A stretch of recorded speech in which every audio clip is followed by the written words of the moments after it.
Фоторум деген программаны көрсететін болам. Бұл бонусқа берілетін. Бұны бізде осындай болып шығу керек.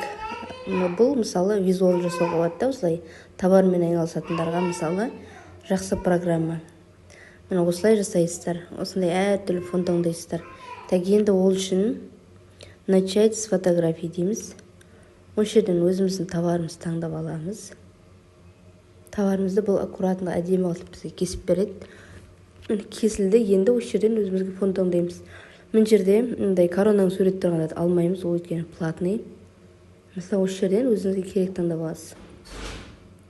Мынау мысалы журналдікі. Егер журнал сияқты етіп сториске шығарғыңыз келсе, мысалы міне типа товарыңыз сіздің бренд деген сияқты, мысалы журналға шығып тұр деген сияқты. Мысалы осындай аласыздар. Жаңада пост салсаңыз мына жерге жасайсыз. Мынау күздік, мысалы күздік товар келсе осы мысалы болады. Мысалы мынау детскийдікілер. Осы жерден өзіңізге керек таңдап аласыз. Маған мына фон ұнап тұр, осыны таңдаймын. Мына қызымды кішкене бері қарай жақындатам. Еще мен былай қарай қызды жылжытам. Себебі биолографияның шарты бойынша ешқашан былай қақ ортасында тұрмау керек. Үштік ереже деген бар. Так, сол бойынша мен товарды былай қарай жылжытам, қызына қарап. Енді мына фоторум деген логотипін кетіріп тастау керекпіз. Менде ол кетпей тұр, өйткені менің бұрын пайдаланып 3 рет пайдаландым. 3 рет пайдаланғаннан 3 күн пайдаландым. Мен удалить етілмейді. Сіздер новыйдан алғандықтан сіздерде удалить етілетінін кетіріп тастаймыз. Егер бұл жерден уже 3 күннен кейін сіздерде де бұл жерде кетірілмей қалса, оны галереяға кіріп, галереяда өшіргіш бар ғой, сол арқылы кетіре аласыздар. Ешқашан андай логотипін қойып қоймаңыздар. Ол бір жағынан өздеріңізге плюсті, мысалы, қойып қоясыздар.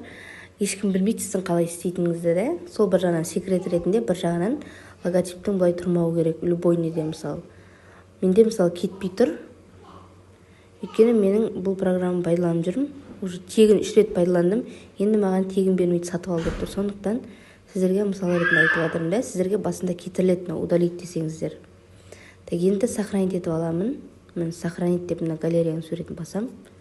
Менде сохранить етілді. Енді мысалы қазір неме көрсетейін. Мен мысалы неме салып қойдым, парақшама салып қойдым уже. Мысалы ретінде. Менде мысалы кетірілген жоқ, мынаны галереямен кіріп кетіру керек. Мен просто сіздерге мысалы ретінде көрсетіп жатырмын да. Осындай парақшаларыңыз осылай әдемі болып тұрады. Осы программада пайдаланыңыздар.